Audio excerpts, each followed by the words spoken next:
Class 12-এর ছাত্ররা, তাহলে আমরা আগের দিনের যে ভিডিওটা আমরা দেখেছিলাম তাতে আমরা দেখেছি ল্যাকটোজোপেরনের স্ট্রাকচারটা আমরা শুরু করেছিলাম আমরা সাংগঠনিক জিনগুলো, স্ট্রাকচারাল জিনগুলো যেগুলো, অর্থাৎ ল্যাক জেড, ল্যাক ওয়াই এবং ল্যাক এ, যেগুলো থেকে কম্পারেটিভলি বিটা গ্যালাক্টোসাইডেজ পারমিয়েজ এবং বিটা গ্যালাক্টোসাইডেজ ট্রান্স অ্যাসিটাইলেজ, এই তিনটে এনজাইম সিনথেসিস হয়, সেটা আমরা আগের দিন দেখেছিলাম। স্ট্রাকচারটা আজকেও তোমাদের কাজে লাগবে, সেই ছবিটা তোমরা দেখবে স্ট্রাকচারটাতে। আজকে আমরা রেগুলেটর জিনগুলো দেখব, রেগুলেশনটা কিভাবে হয়, এই তিনটে স্ট্রাকচারাল জিন তারা কিভাবে রেগুলেট করে, সেই রেগুলেশনটা আমরা দেখব। তার আগে আমরা বিটা গ্যালাক্টোসাইডেজ যে জিনটা আছে সেটা আমরা আগের দিনই বলেছিলাম যে বিটা গ্যালাক্টোসাইডেজ, ট্রান্স অ্যাসিটাইলেজ এবং পারমিয়েজ, এই তিনটে জিন কোষের মধ্যে অল্প ওপেরন শুরু হওয়ার আগেও কোষের মধ্যে অল্প হলেও থাকে। তার কারণ হচ্ছে একটা ওপেরন শেষ হলে যে জিনগুলো তৈরি হয় সেই জিনগুলো সম্পূর্ণরূপে নিঃশেষ হয় না, সেই জিনগুলো কিছুটা করে হলেও রয়ে যায়, যেই জিনগুলো পরবর্তী ওপেরনের ক্ষেত্রে কাজ করে। তার মধ্যে যে বিটা গ্যালাক্টোসাইডেজ যে জিনটা আছে, সেই বিটা গ্যালাক্টোসাইডের যে এনজাইমটা আছে সেটাকে আমরা ট্রান্সমেমব্রেন সিম্পোর্টার এই টার্মে আমরা উল্লেখিত করতে পারি। তার কারণ হচ্ছে, কারণ এই জিনটি ল্যাকটোজ ওপেরনের ক্ষেত্রে ল্যাকটোজকে কোষের প্লাজমা পর্দার মাধ্যমে কোষের বাইরে থেকে কোষের ভিতরে পারমিয়েজের সাথে কোষের ভিতরে নিয়ে যেতে সাহায্য করে, যার জন্য এটাকে আমরা সিম্পোর্টার, ল্যাকটোজ ওপেরনের সিম্পোর্টার হিসাবে আমরা এটাকে উল্লেখিত করতে পারি। তোমরা স্ট্রাকচারটা কন্টিনিউ দেখতে থাকো, ছবিগুলো আমি যে ছবিগুলো একটার পর একটা দিচ্ছি সেই ছবিগুলো তোমরা একটার পর একটা লক্ষ্য করতে থাকো। প্রথমেই আছে ল্যাক জেডের বাঁ দিকে ফার্স্ট যে নিয়ন্ত্রণকারী জিনটি আছে সেটি হচ্ছে অপারেটর জিন। এই অপারেটর জিনটি ল্যাক জেডের বাঁ দিকের ফার্স্ট জিন, যেটা 35টি বেস পেয়ার নিয়ে যেটা তৈরি, এবং এই অপারেটর অংশ থেকেই ট্রান্সক্রিপশন শুরু হয়। ট্রান্সক্রিপশন যেখান থেকে শুরু হয় সেটাকে +1 ধরলে তার পরের 28টা এবং তার আগের 7টা, মানে -7 টু +28, ছবিটা দেখো ভালো করে, এই অংশটা নিয়ে হচ্ছে অপারেটর জিনটি তৈরি। এর গুরুত্ব কি?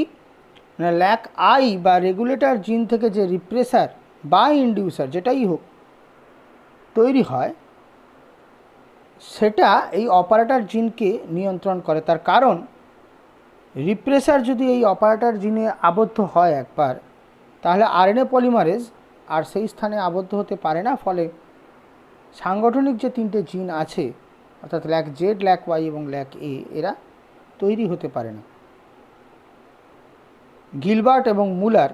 সায়েন্টিস্ট গিলবার্ট এবং মুলার এটাই মনে করেন যে আরএনএ পল অপারেটরে আবদ্ধ হতে পারবে না যদি রিপ্রেসার সেই স্থানে আবদ্ধ হয়ে যায়। আবার যদি রেগুলেটর বা ল্যাক আই থেকে যদি ইনডিউসার নামক জিনটি তৈরি হয়, মানে ল্যাকটোজ ওপেরনের ক্ষেত্রে যেটা ইনডিউসার হচ্ছে অ্যালোল্যাকটোজ, সেই অ্যালোল্যাকটোজ যদি রিপ্রেসারের সাথে যুক্ত হয়ে যায় তাহলে রিপ্রেসারের গঠনগত পরিবর্তন এমনভাবেই করে যাতে করে ওই রিপ্রেসারটি আর অপারেটরের স্থানে গিয়ে বসতে পারে না, যার ফলে আরএনএ পলিমারেজ সেই স্থানে আবদ্ধ হতে পারে এবং যে সাংগঠনিক জিন তিনটি আছে ল্যাক জেড, ল্যাক ওয়াই এবং ল্যাক এ, এরা তাদের সাংগঠনিক জিনের বহিঃপ্রকাশ ঘটাতে পারে। এরপরে নাম্বার 2, ল্যাক ওর আরও বাঁ দিকে ল্যাক পি বা প্রোমোটার জিন, এটা 80টি বেস পেয়ার নিয়ে তৈরি। ছবিটা একটু ভালো করে লক্ষ্য করো, ল্যাক অপারেটর এবং প্রোমোটারের মধ্যে একটা কমন স্পেস আছে। আমি বলেছিলাম ল্যাক অপারেটরের ক্ষেত্রে +28 -7, এই যে -7, এই -7 অংশটা প্রোমোটারের মধ্যেও থাকে।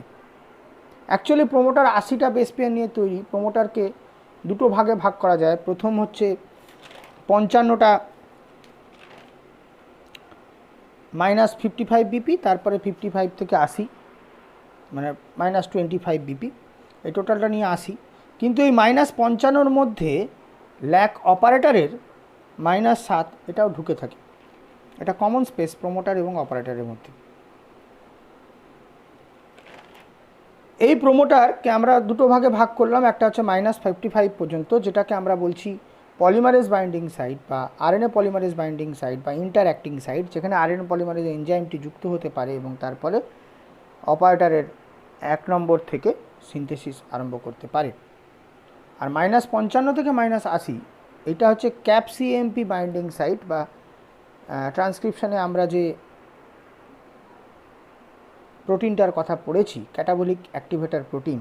এই ক্যাটাবলিক অ্যাক্টিভেটর প্রোটিন এই প্রোমোটারের এই -55 থেকে -80-র মধ্যে সাইক্লিক এমপি সহ ক্যাপ সিএমপি কমপ্লেক্স যেটি তৈরি হয় সেটি সহ এই অংশটিতে অবস্থান করে।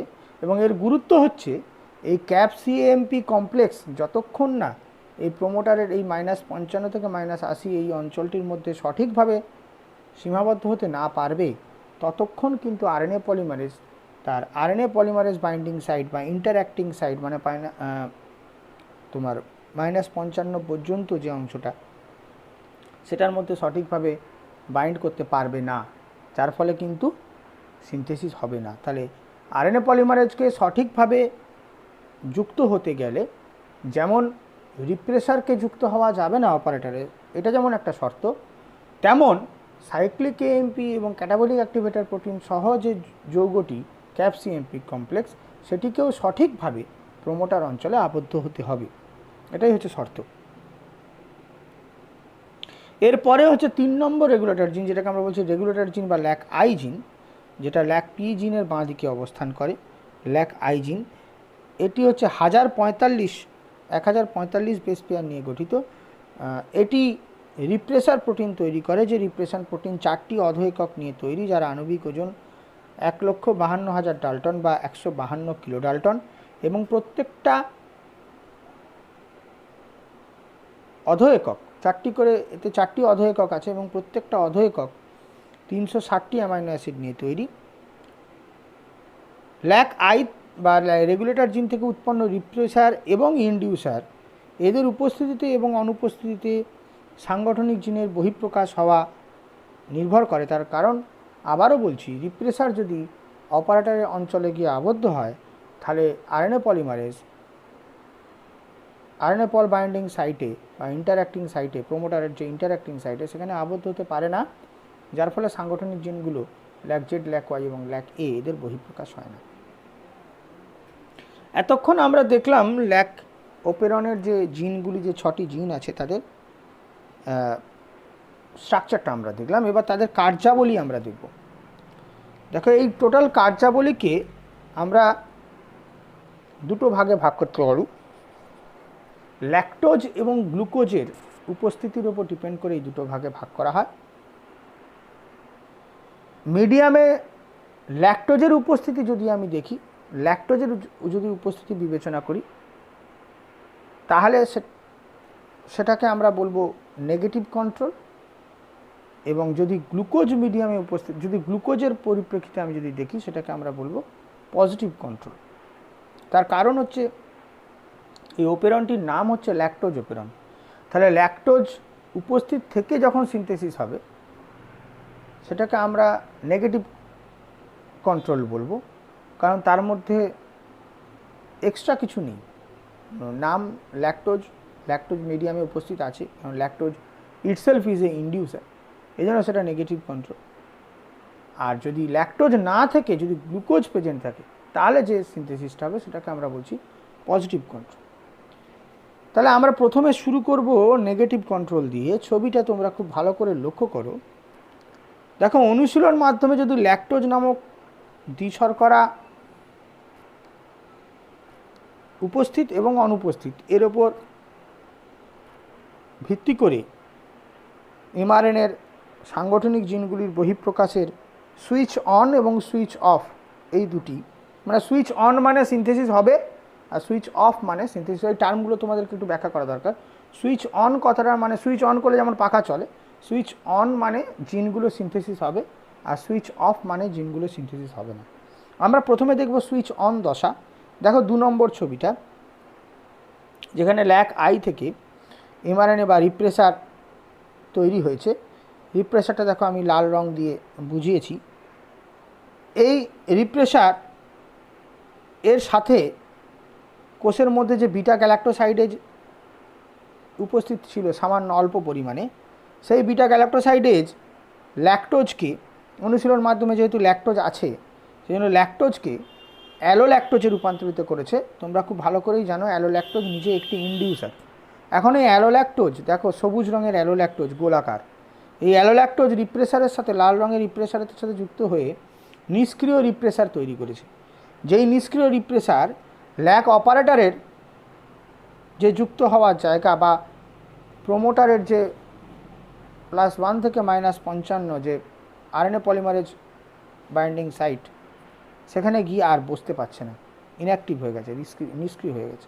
যার ফলে আরএনএ পলিমারেজ তার বাইন্ডিং সাইটে, আরএনএ পল বাইন্ডিং সাইটে সুন্দরভাবে যুক্ত হয়েছে। দেখো আরএনএ পল লেখা আছে প্রোমোটারের ওখানে যুক্ত হয়েছে, এবং আরএনএ পল যুক্ত হওয়ার সাথে সাথে বিটা গ্যালাক্টোসাইডেজ, পারমিয়েজ এবং ট্রান্সঅ্যাসিটাইলেজ এই 3টি জিন সে সুন্দরভাবে তৈরি করতে পারছে।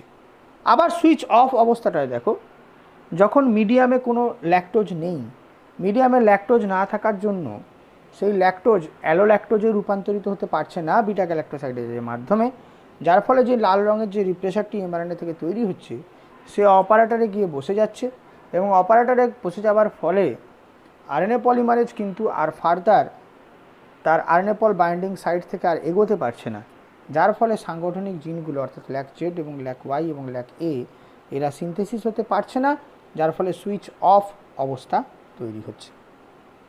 এটা হচ্ছে ল্যাকটোজের উপস্থিতি এবং অনুপস্থিতির উপর ডিপেন্ড করে যে সিনথেসিসটা হচ্ছে, এই জন্য এটাকে আমরা বলছি নেগেটিভ কন্ট্রোল। আর এবার এরপরে আমরা চলে যাব পজিটিভ কন্ট্রোলে। দেখো পজিটিভ কন্ট্রোলে বলছে গ্লুকোজের উপস্থিতি এবং অনুপস্থিতির উপর ডিপেন্ড করে সুইচ অন এবং সুইচ অফ অবস্থা হচ্ছে। দেখো গ্লুকোজ যদি বেশি মাত্রায় থাকে, মাধ্যমে যদি বেশি মাত্রায় গ্লুকোজ থাকে, তাহলে গ্লুকোজ একটি এনজাইমকে ইনঅ্যাক্টিভ বা নিষ্ক্রিয় করে দেয়, যার নাম হচ্ছে অ্যাডিনাইলেট সাইক্লেজ। সেই অ্যাডিনাইলেট সাইক্লেজ, এটা সেই অ্যাডিনাইলেট সাইক্লেজ, একটু মনে করার চেষ্টা করো, কোষচক্রের সময় তোমরা এর নাম পড়েছিলে অ্যাডিনাইলেট সাইক্লেজ। এই অ্যাডিনাইলেট সাইক্লেজ ক্যাটাবলিক অ্যাক্টিভেটর প্রোটিন বা ক্যাপ প্রোটিনকে কিন্তু নিষ্ক্রিয় করে। কী করে নিষ্ক্রিয় করে না, এই অ্যাডিনাইলেট সাইক্লেজ সাইক্লিক এএমপি তৈরি করতে সাহায্য করে। যখন অ্যাডিনাইলেট সাইক্লেজ কমে যাচ্ছে তখন সাইক্লিক এএমপির পরিমাণও কমে যাবে। এবার সাইক্লিক এএমপির পরিমাণ কমে গেলে সাইক্লিক এএমপি ক্যাপের সাথে বাইন্ডিং হতে পারবে না, যার ফলে ক্যাপ সিএমপি কমপ্লেক্স তৈরি হবে না। আর আমি একটু আগেই বলেছি ক্যাপ সিএমপি কমপ্লেক্স যদি সঠিকভাবে -55 থেকে -80 প্রোমোটারের যে অঞ্চলটা, সেটার মধ্যে যদি সঠিকভাবে বাইন্ড করতে না পারে, তাহলে আরএনএ পলিমারেজও তার জায়গায় আরএনএ পল বাইন্ডিং সাইটে গিয়ে বসতে পারবে না এবং সিনথেসিস হবে না, মানে সুইচ অফ থাকবে। আবার যদি গ্লুকোজ ঘনত্বে কম থাকে মাধ্যমে, তাহলে প্রচুর পরিমাণে অ্যাডিনাইলেট সাইক্লেজ উৎসেচক তৈরি হবে, সক্রিয় অ্যাডিনাইলেট সাইক্লেজ উৎসেচক তৈরি হবে। এই সক্রিয় অ্যাডিনাইলেট সাইক্লেজ উৎসেচক অধিক পরিমাণে সাইক্লিক এএমপি তৈরি করবে, যেই সাইক্লিক এএমপি ক্যাটাবলিক অ্যাক্টিভেটর প্রোটিনের সাথে যুক্ত হবে এবং ক্যাপ সিএমপি কমপ্লেক্স তৈরি করবে, এবং ক্যাপ সিএমপি কমপ্লেক্স গিয়ে প্রোমোটারের -55 থেকে -80 এই অঞ্চলটির মধ্যে আবদ্ধ হতে পারবে, যার ফলে আরএনএ পলিমারেজ আরএনএ পল বাইন্ডিং সাইটে গিয়ে সঠিকভাবে বসতে পারবে, এবং সাংগঠনিক যে 3টি জিন আছে ল্যাক জেড, ল্যাক ওয়াই এবং ল্যাক এ, অর্থাৎ বিটা গ্যালাক্টোসাইডেজ পারমিয়েজ এবং বিটা গ্যালাক্টোসাইডেজ ট্রান্সঅ্যাসিটাইলেজ, এই 3টি জিনকে সঠিকভাবে সিনথেসিস করতে পারবে। এটাই হচ্ছে পজিটিভ এবং নেগেটিভ কন্ট্রোলের সুইচ অন এবং সুইচ অফ অবস্থা। আমরা পরের সেকশনের ভিডিওটায় এই প্রত্যেকটা জিনের মিউটেশনগুলো লক্ষ্য করব।